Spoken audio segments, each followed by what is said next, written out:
नमस्कार, मैं हूं आस्था और आप देख रहे हैं बातें यूपी की। आज इस बुलेटिन में बात करेंगे अचानक किस विवाद के कारण नेपाल भारत के बीच बंद हो गया आवागमन। पिछले 8 सालों में क्यों नहीं निपट रहा है अनुदेशक भर्ती से जुड़ा विवाद। चुनावी माहौल के बीच यूपी में कहां तक पहुंचा जब्ती का आंकड़ा। और अंत में बात करेंगे सीएम ग्रिड योजना की, जिससे लखनऊ की सड़कों की दशा सुधारने में मिलेगी मदद। इसके अलावा प्रदेश की और भी कई खबरों से आपको करवाएंगे रूबरू। तो चलिए शुरुआत करते हैं पहली खबर से। भारत नेपाल सीमा पर एसएसबी और कस्टम के बीच आपसी विवाद के चलते रूपईडीहा के पास दोनों देशों के बीच आवागमन बंद हो गया। इससे दोनों देशों के लोगों को दिक्कतों का सामना करना पड़ रहा है। रूपईडीहा में कस्टम और एसएसबी के आपसी विवाद में यात्री परेशान हो रहे हैं। सुबह से ही कस्टम ने दोनों ओर के बैरियर बंद कर आवागमन रोक दिया है। बताया जा रहा है कि यहां पर भारत नेपाल मैत्री बसों को लेकर विवाद शुरू हुआ। एसएसबी का कहना है कि भारत नेपाल मैत्री की बसें आईसीपी होकर जाएं, लेकिन कस्टम का कहना है कि केवल मालवाहक गाड़ियों के लिए आईसीपी से जाने का आदेश है। बेसिक शिक्षा परिषद के 45,000 से अधिक उच्च प्राथमिक एवं कंपोजिट स्कूलों में शारीरिक शिक्षा विषय के 32,022 अंशकालिक अनुदेशकों की भर्ती के विवाद का निपटारा 8 साल बाद भी नहीं हो सका है। 3.25 साल तक लड़ाई के बाद सुप्रीम कोर्ट ने नवंबर 2022 में ये प्रकरण हाई कोर्ट में वापस भेज दिया था, जहां पिछले 1.5 साल से एक बार फिर मामला विचाराधीन है। बता दें कि इन अभ्यर्थियों को 11 महीने के लिए 7,000 रुपए प्रतिमाह मानदेय पर नियुक्ति मिलनी थी। इसके लिए 1,53,739 बीपीएड, डीपीएड और सीपीएड डिग्रीधारियों ने ऑनलाइन आवेदन किया था। 2017 में हुए विधानसभा चुनाव के बाद सत्ता बदली तो 23 मार्च 2017 को सरकार ने भर्ती प्रक्रिया पर रोक लगा दी। उत्तर प्रदेश में प्रलोभनों की जब्ती का आंकड़ा तेजी से बढ़ा है। छठे चरण के चुनाव की समाप्ति तक प्रदेश में 503 करोड़ रुपए कीमत की शराब, ड्रग, बहुमूल्य धातुएं व नकदी पकड़ी गई हैं। 5वें चरण के चुनाव की समाप्ति तक यह आंकड़ा 429 करोड़ था। वर्ष 2019 के चुनाव के दौरान प्रदेश भर में 195.19 करोड़ रुपए की नकदी व अन्य वस्तुएं पकड़ी गई हैं। जाहिर है कि छठे चरण के चुनाव तक ही जब्ती का आंकड़ा पिछले साल के 2.5 गुने से अधिक पहुंच चुका है। बेसिक शिक्षा परिषद की ओर से संचालित प्राथमिक विद्यालयों में अगर छात्र संख्या कम है तो वहां शिक्षक दूसरे विद्यालयों से भेजे जाएंगे। जिन विद्यालयों में छात्र संख्या अधिक है वहां के अतिरिक्त शिक्षकों को कम छात्र संख्या वाले विद्यालयों में भेजा जाएगा। इसके लिए मानव संपदा पोर्टल पर शिक्षकों और बच्चों की पूरी डिटेल सबमिट की जा रही है। संबंध में विभाग की ओर से आदेश जारी किया गया है। पोर्टल से ही शिक्षक को एक विद्यालय से दूसरे विद्यालय स्थानांतरित भी किया जा सकेगा। ये प्रक्रिया 30 जून तक पूरी करने के निर्देश शिक्षा विभाग ने दिए हैं। यूपी में परिवहन विभाग ने वाहनों पर पहली बार सड़क सुरक्षा सेस लगाने का प्रस्ताव तैयार किया है। विभागीय मंथन के बाद प्रस्ताव को पास करके इसे 6 जून को शासन को भेजा जाएगा।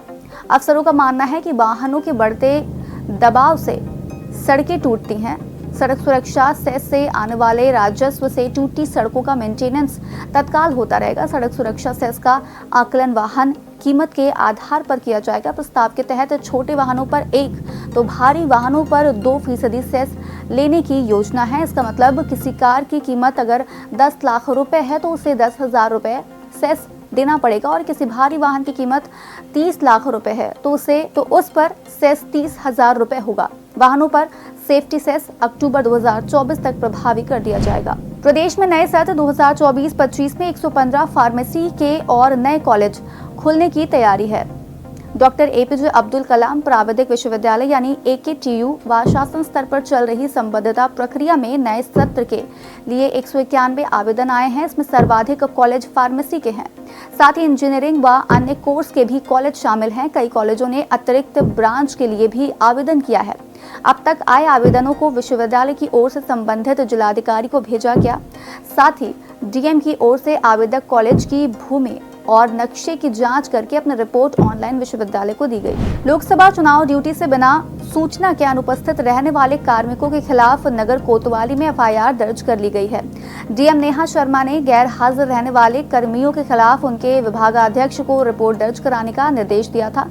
लोकसभा चुनाव को सकुशल संपन्न कराने के लिए 20 मई को जिले भर के करीब 16,000 कर्मियों की ड्यूटी लगाई गई थी। इनमें से कई कर्मचारी बिना किसी सूचना के अनुपस्थित रहे और मतदान प्रक्रिया से किनारा कर लिया था। ऐसे में पोलिंग पार्टियों की रवानगी वाले दिन प्रशासन को अनुपस्थित कर्मचारियों के स्थान पर दूसरे कर्मियों की ड्यूटी लगानी पड़ी थी। केंद्रीय गृह मंत्री अमित शाह के खिलाफ कथित तौर पर आपत्तिजनक टिप्पणी करने के मामले में कांग्रेस नेता राहुल गांधी कोर्ट में पेश नहीं हुए। उनके वकील की ओर से लोकसभा चुनाव में व्यस्त होने के आधार पर दी गई मौका अर्जी पर एमपी एमएलए की विशेष अदालत के मजिस्ट्रेट ने उन्हें अंतिम अवसर दिया है।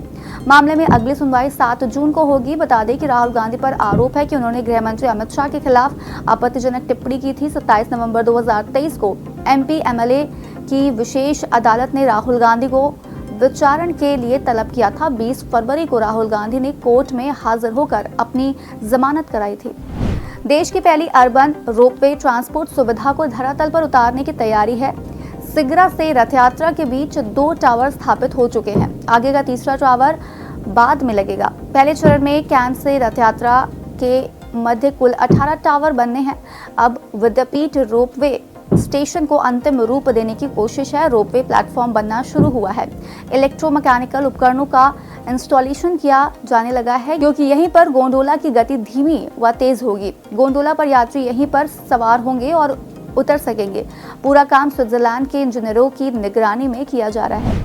चुनाव के बाद सीएम ग्रिड योजना पर कार्य शुरू हो जाएगा, जिससे लखनऊ की सभी प्रमुख सड़कें सवारी जाएंगी। दोनों ओर ट्रेंच बनाकर पानी और सीवर की लाइनें बिछाई जाएंगी। इसमें बिजली और ब्रॉडबैंड केबल भी अलग से बनाए गए डक्ट में सड़क किनारे नीचे की ओर छिपे रहेंगे।